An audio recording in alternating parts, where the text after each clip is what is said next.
Welcome back to the Deep Dive. In previous episodes of Season 04 Bookish Mind, we covered all chapters of Focus by Daniel Goleman. For those who might have missed our in-depth discussions or maybe want a comprehensive refresher, join us in this special bonus deep dive.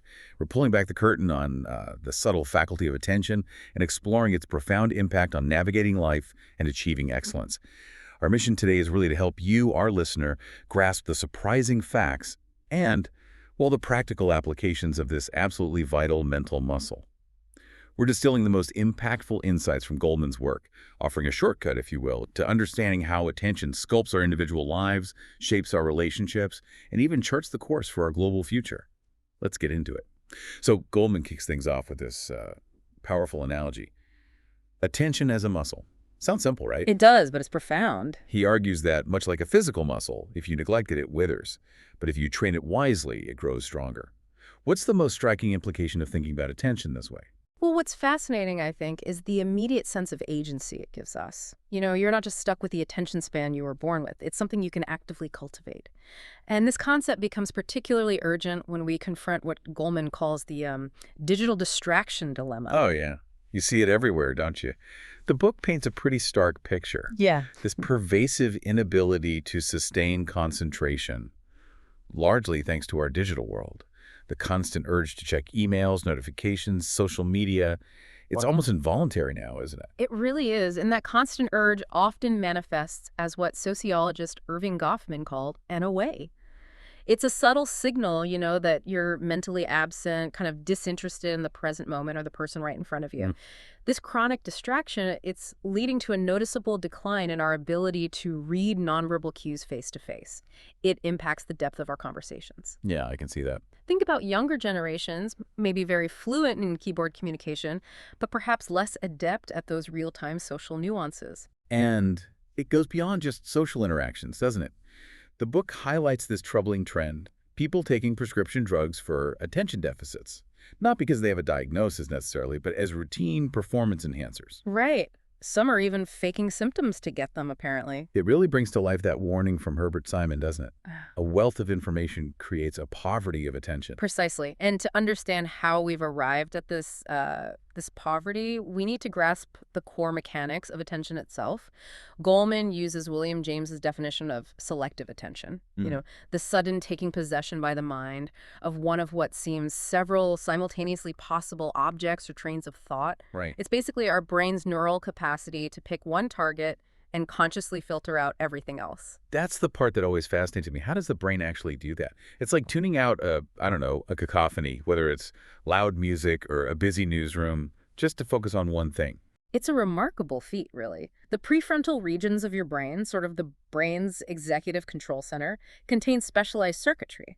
This circuitry actually boosts the signals you want to concentrate on, like this conversation, and actively dampens down the distractions, like, say, a notification chime. So it's an active filtering process. Exactly. Active, continuous filtering. It's crucial for true focus. And this active filtering, or maybe the lack of it, highlights a fundamental difference in how we process information today. Nicholas Carr argues that the deep comprehension you get from sustained concentration, like reading a book, where your brain builds these rich networks of understanding, that's directly at odds with our online habits. The constant jumping between texts, videos, fragmented info. He called it hopscotching and nabbing disconnected factoids. Yeah, and that definitely works against full understanding. It also completely challenges the popular idea of multitasking. Right. The myth of multitasking. Cognitive science is very clear on this. Multitasking is largely a fiction. We don't actually deploy our attention simultaneously across multiple tasks. Instead, our brains are just rapidly switching between them, very, very quickly. And that switching costs us something. It does. This continuous, rapid switching saps our ability for deep, concentrated engagement. It makes each task less effective, frankly. So our attention truly is this finite, precious resource. I remember reading that Carnegie Mellon University Research Group statement. Oh, yeah. They said, the most precious resource in a computer system is no longer its processor, but rather human attention. That's powerful. And they initially looked at technological fixes, but Goleman argues the real solution isn't tech, it's cognitive. It's about how we manage our own minds. Exactly. How we manage our minds in the face of this frontal assault of distractions all around us. And it's not just about individual attention, is it? Clay Shirky talks about collective attention. Right. While no single person can focus on everything, all of us together create this kind of shared bandwidth for attention. What's trending now is a perfect example of this collective allocation. It shows how we as a society direct our focus in real time. That brings us neatly to the two fundamental systems at play in our brains, the bottom-up and the top-down mind. How do these two distinct systems interact? Why is understanding them so critical? Okay, so think of the bottom-up mind as our brain's rapid response system. It's faster, involuntary, automatic, often intuitive or impulsive. The system is always on, handles our habits, our routines. The autopilot. Sort of, yeah. Then you have the top-down mind. This mainly resides in the neocortex, the brain's more evolved outer layer. This is where mental activity monitors things, imposes goals, it's slower, more deliberate, and allows for conscious control. So the older bottom-up system was essential for, prehistorical survival, reacting quickly to a threat or an opportunity. Absolutely crucial back then. But in modern life, that same automatic system can lead to issues like overspending, addictions, maybe reckless decisions, because we often need that slower top-down control. Exactly. We need to override those impulses sometimes. This dual system also plays a huge role in performance. Beyond a certain skill level, whether it's sports or business, competition becomes a mental game. Your mind state determines your focus. Right. The more you can relax and trust those automatic bottom-up moves, the practice skills, the more you free up your top-down mind for nimbleness, for strategic decisions. Like those star football quarterbacks who seem to see the field. Precisely. Their physical movements are largely automatic, freeing their higher-level attention to read the game, see the patterns.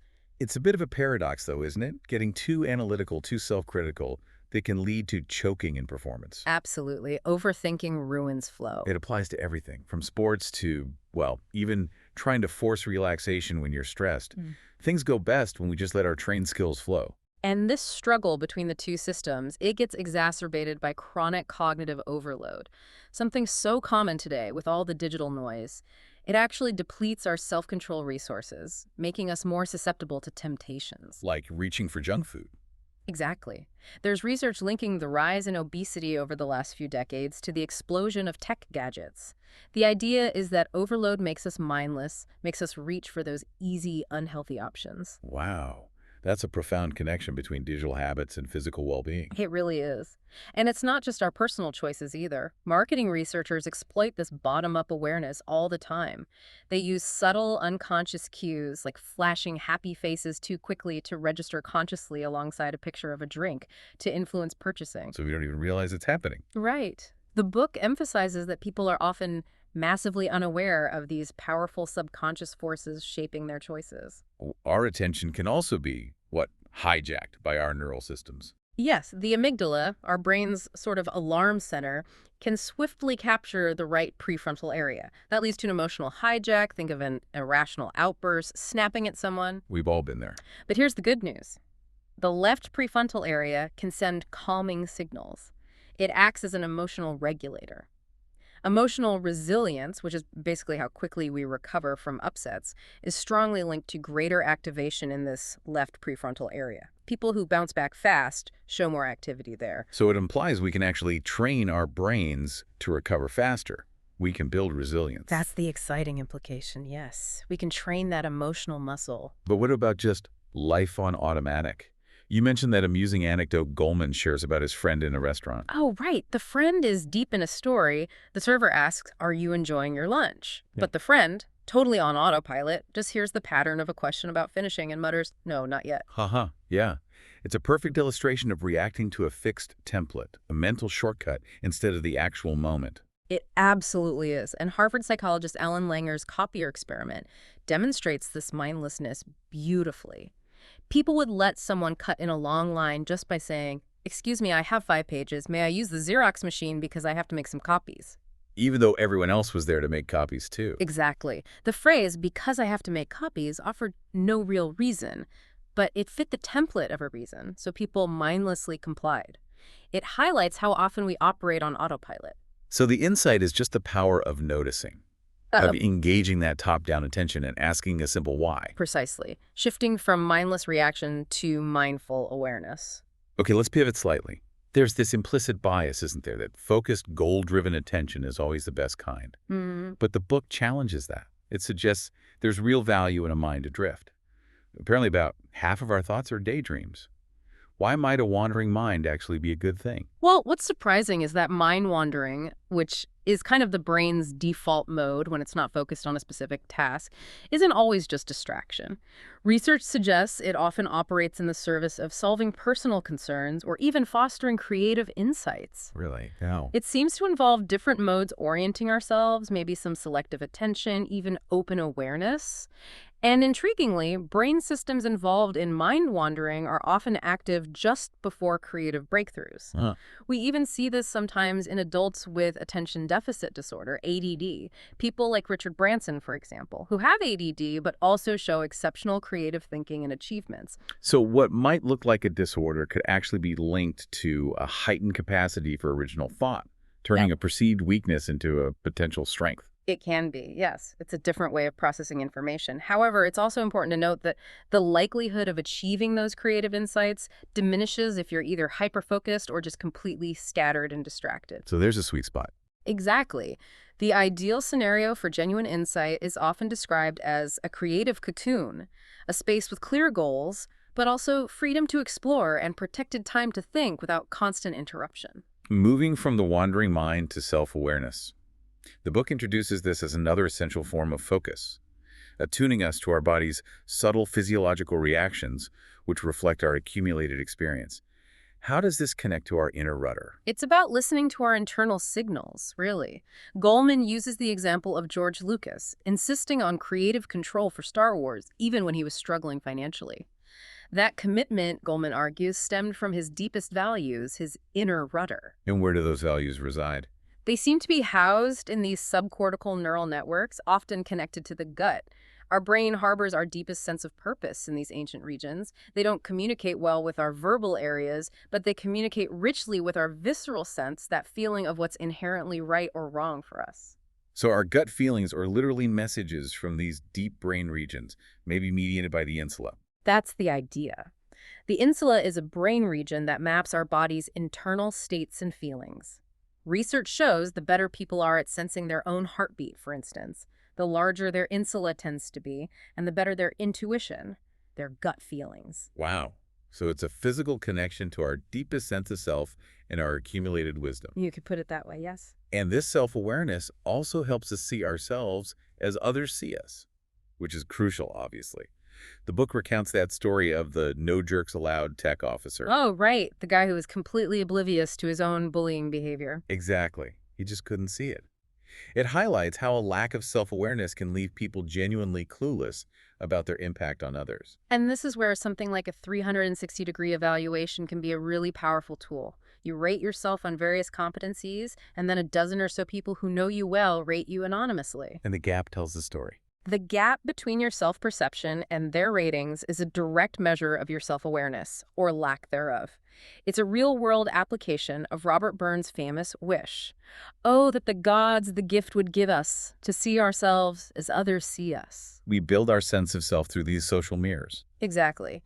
As thinkers like W.H. Auden and George Santayana observed, the value lies in those rare opportunities to truly hear ourselves as others hear us, whether it's structured feedback or even just recording your own voice to catch communication habits. And this lack of awareness isn't just an individual problem. It can be collective, too. The book talks about groupthink. Yes, where an unquestioned assumption of shared knowledge or maybe shared superiority leads to collective blind spots. The financial industry before the 2008 crash is a classic example, right? The illusion of skill with subprime derivatives. Everyone thought they understood the risks. But they missed the huge systemic dangers.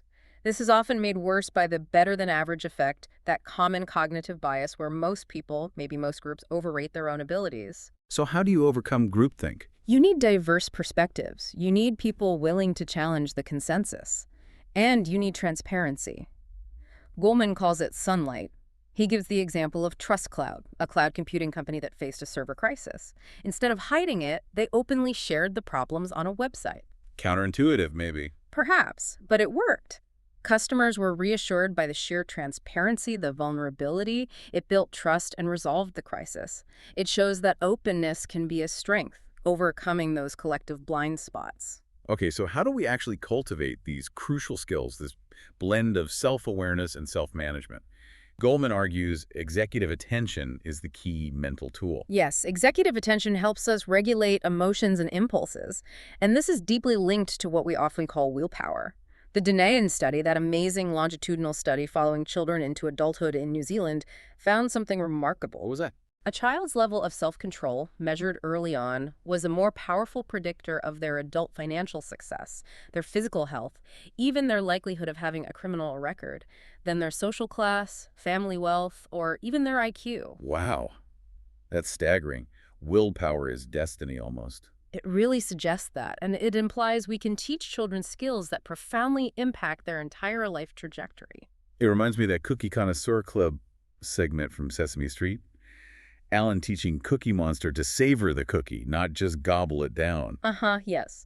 A fun illustration of teaching impulse control. And it seems these techniques can literally help rewire parts of the brain, especially in children. And it's not just about cookies, right? Executive function also predicts better academic performance. Yes, good math and reading scores throughout school, often more consistently than IQ, predicts those scores. But conversely, the chronic cognitive overload we talked about, Yep. that actually lowers our self-control threshold. It does. It drains those executive resources. Right. This increases our susceptibility to temptations, whether it's unhealthy foods, clicking on distracting links, whatever. Brain imaging studies, for instance, have shown that people who are successful at losing weight show greater cognitive control when they're faced with tempting high-calorie food. So managing your mental environment, reducing that overload, is crucial for managing your habits. Absolutely. We need some mental judo then. Walter Mischel's famous marshmallow test comes to mind. He taught kids that simple trick. Right, to delay gratification. Imagine the marshmallow isn't real, just a picture with a frame around it. And it worked dramatically. Kids could suddenly wait much longer, like 15 minutes instead of 1. That's a profound practical insight into managing temptation. It's a perfect example of smart practice in action, and it helps debunk the myth of 10,000 hours. Ah, yes, the idea that just putting in the time guarantees expertise. Exactly. Goleman stresses that expertise isn't just about mechanical repetition. It comes from deliberate practice, intentional adjustment, focusing on weaknesses, getting feedback, ideally from an expert coach. And you need to pay attention for that practice to stick. Absolutely. Neuroplasticity, the brain's ability to rewire itself for new skills, requires focused attention. If you're daydreaming while practicing, you're not really practicing deliberately. It won't stick. So even for top experts, it's not just grinding it out for endless hours. No, they maintain top-down attention during practice, but they also know their limits. They often limit really arduous, focused practice to about 4 hours a day to maintain optimal concentration. It's about the quality of attention. Which brings us to the idea of attention chunks, how experts organize information. Right. Think of Thupten Jinpa, the Dalai Lama's main English interpreter. He can flawlessly translate these long, complex passages, sometimes 15 minutes long, because of his monastic training and memorization. He chunks the information based on its gist, its core meaning, and his deep familiarity with the texts. And Herbert Simon estimated that experts recognize something like 50,000 chunks of familiar information in their field. Roughly that number, yes. Whether it's a doctor recognizing symptom patterns or a chess master seeing board positions, expertise is about building this vast internal library of relevant, interconnected chunks of knowledge. So how do we train this mental muscle in the mental gym, as Goleman puts it? Well, the mental analog of lifting weights is simply noticing when your mind wanders off target and gently, persistently bringing it back. That's the core of mindfulness, or one-pointed meditation, isn't it? It's the fundamental move, yes. And interestingly, sustained positive feelings actually enhance performance. They seem to fuel the brain's reward circuitry, dopamine, endorphins, which energizes focus, increases mental flexibility, and builds perseverance. So being in a good mood helps you focus better. It seems so. Goleman also emphasizes focusing on strengths rather than dwelling on weaknesses. Focusing on strengths inspires openness and forward movement, while focusing on weaknesses often elicits defensiveness and makes it harder to learn. That makes sense. We've seen executives improve emotional intelligence skills, for example, by consciously practicing new habits in areas they care about, like coaching youth soccer or tutoring. It shows how deliberate application of attention can build these softer skills too. This sounds really practical. What about things like brain training games and mindfulness in schools? Do they actually deliver? It's a mixed bag with commercial brain games. Some video games, like maybe strategy games like Command and Conquer, might strengthen specific attention skills like rapid filtering or visual search. But the big question is transference. Do those skills transfer to real-life situations, like paying attention in class or understanding social cues? Often, not really. And there are downsides, too. Some experts worry they might encourage aggression or make normal, slower-paced classroom stimulation seem boring by comparison. It's not a magic bullet. But specific, targeted training can work. Yes, Michael Posner's research highlights key elements for effective attention training, especially for children. Clear objectives, an adaptive pace that adjusts to the child, immediate feedback, and crucially, designing it so the skills transfer to real-world situations. Games like the Tenacity iPad game, which trains breath-focused attention, show promise because they're built on these principles. And simple low-tech methods work, too, like the Breathing Buddies program. Absolutely. At PS112 in Spanish Harlem, kids put stuffed animals on their bellies and watch them rise and fall with deep breaths. It's a simple way to learn calming and focusing techniques, especially helpful for kids with special needs. And the stoplight exercise. Developed by Roger Weisberg at Yale, it's a crucial tool for rehearsing that shift from bottom-up impulse to top-down executive control. Teaches kids to literally stop, red light, calm down, think before acting. Think, yellow light, consider options, consequences, and go. Green light, choose the best plan. The impact of these social and emotional learning, or SEL, programs seems really compelling. It is. A major meta-analysis of over 200 schools found significant benefits: reduced classroom disruption, more positive behavior, better attendance, and an average 11% boost in achievement test scores compared to control groups. That's a really significant return on investment. Definitely. And when you pair tools like the stoplight with things like feeling cards, helping kids identify and name their emotions, you build synergistic neural tools. It links different brain regions, fostering integrated brain activity for better impulse control. And some places are taking this seriously at a national level. Yes, Singapore is a key example. They recognize the clear link between these SEL skills, national economic success, and even reduced crime rates. So they've proactively integrated SEL programs into their entire education system. It's powerful stuff.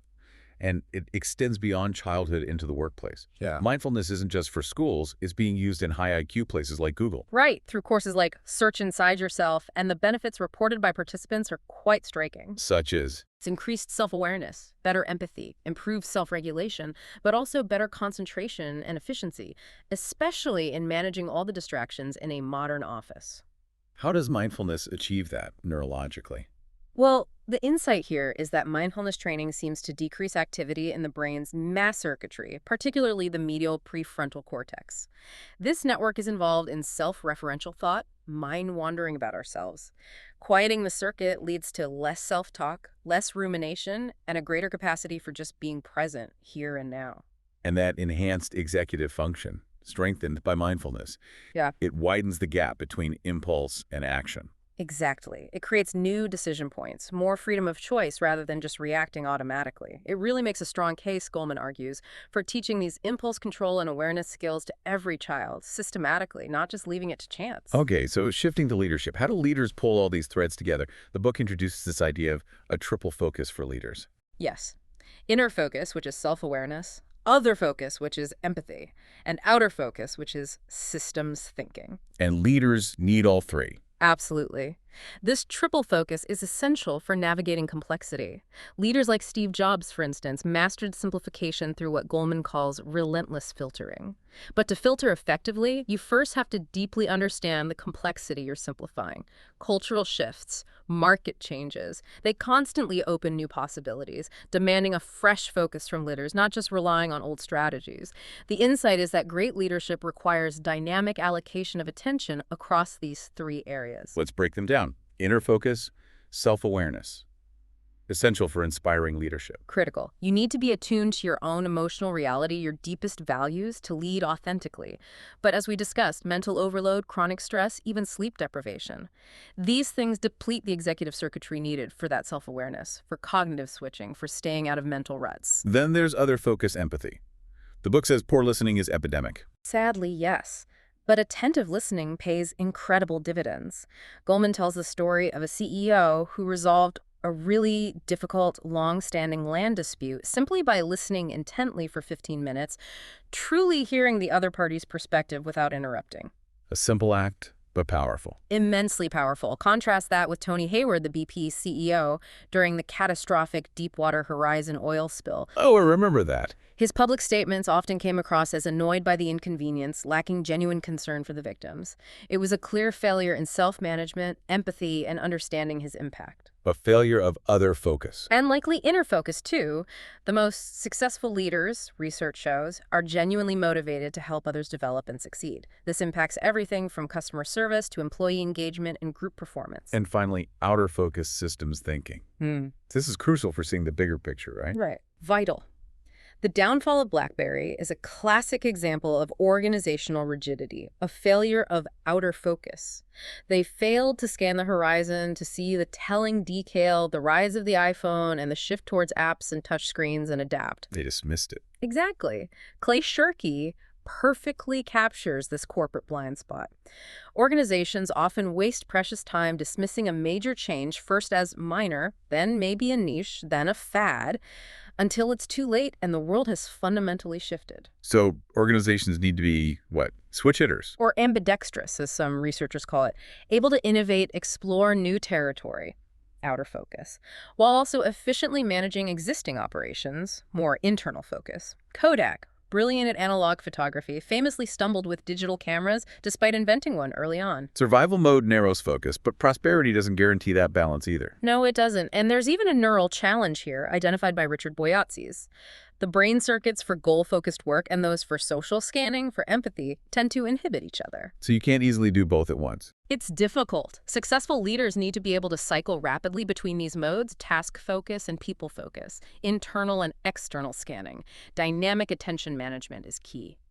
So what truly makes a leader outstanding then? Is it just being smart? Well, what's fascinating is the distinction Goleman makes. He argues that while IQ might predict the level of job someone can hold, their emotional intelligence, which encompasses self-awareness, inner, empathy, other, and systems understanding, outer, is what predicts star performance within that role. So EI trumps IQ for high performance. For star performance, yes. Outstanding leadership requires balancing all three kinds of focus. Excelling in just one isn't enough. Larry Summers is used as an example that a brilliant systems thinker, but sometimes tripped up by perceived insensitivity. Brilliant minds can still fail if their attention isn't balanced across inner, other, and outer. And this applies to teams as well. Definitely. Top-performing teams cultivate collective self-awareness. They have processes for surfacing disagreements constructively, setting clear norms, maybe doing daily check-ins to gauge the team's state. And team empathy.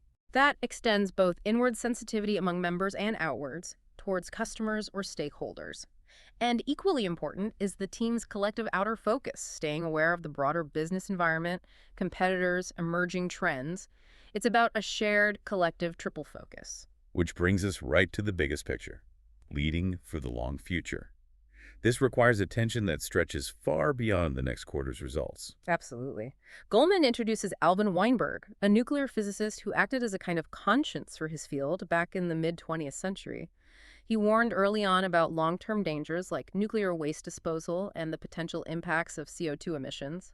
He was even fired from Oak Ridge National Laboratory for persisting with his warnings. Wow. He had a long time horizon. Exactly. His insights underscore the profound need for leaders sometimes to make decisions considering multi-century or even millennial time horizons. That requires truly panoramic attention. And this expanded business vision is exemplified by someone like Paul Polman when he was CEO of Unilever. Yes. He committed Unilever not only to having its environmental footprint, but also to sourcing key raw materials sustainably from 500,000 small farms globally. This demonstrates a much wider view of a company's web of connections and responsibilities, looking beyond just profit to social and environmental impact as core to the business itself. And these kinds of projects, they create a different kind of workplace. They do. They foster organizational climates where work has deeper meaning and purpose. Goleman calls this good work. It's about addressing global inequities, seeing opportunities others miss, like Gillette developing affordable, safe razors for villagers in India. It comes from an expanded field of attention. Larry Brilliant, the global health leader, posed a profound question that really captures this long-term ethical focus. His point about judging civilizations. Yes. Civilization should be judged not by how they treat people closest to power, but rather how they treat those furthest from power, whether in race, religion, gender, wealth, or class, as well as in time. It forces us to consider whose perspectives are heard, who benefits, especially looking towards future generations. It's a powerful ethical lens. And for navigating that future, systems understanding is absolutely critical. Peter Senge's work on the learning organization emphasizes that a longer time horizon allows leaders to see more of the key systems dynamics at play. Not just isolated events. Exactly. And people like Rebecca Henderson at Harvard Business School are working on reimagining capitalism, advocating for things like transparency and properly pricing externalities like the cost of CO2 emissions to shift entire markets towards more sustainable practices. The insight is that solving big problems requires seeing and influencing the whole system. And the book argues strongly that this kind of systems literacy should be embedded much earlier in general education, teaching kids panoramic attention. Yes, helping them understand complex, interconnected systems. Goleman uses the analogy of the old video game raid on Bunyling Bay. A naive player just bombs everything. A smarter player understands the system. The enemy needs factories. Factories need supply boats, so they bomb the supply boats first, disrupting the entire system more effectively. It's about strategic, systems-level thinking. Exactly. And finally, there's the concept of the handprint as a positive metric for environmental impact. Instead of just focusing on reducing your negative carbon footprint, which can feel overwhelming or guilt-inducing. You measure the good you do. Right. You measure the positive impact your actions create. It encourages sustained positive action.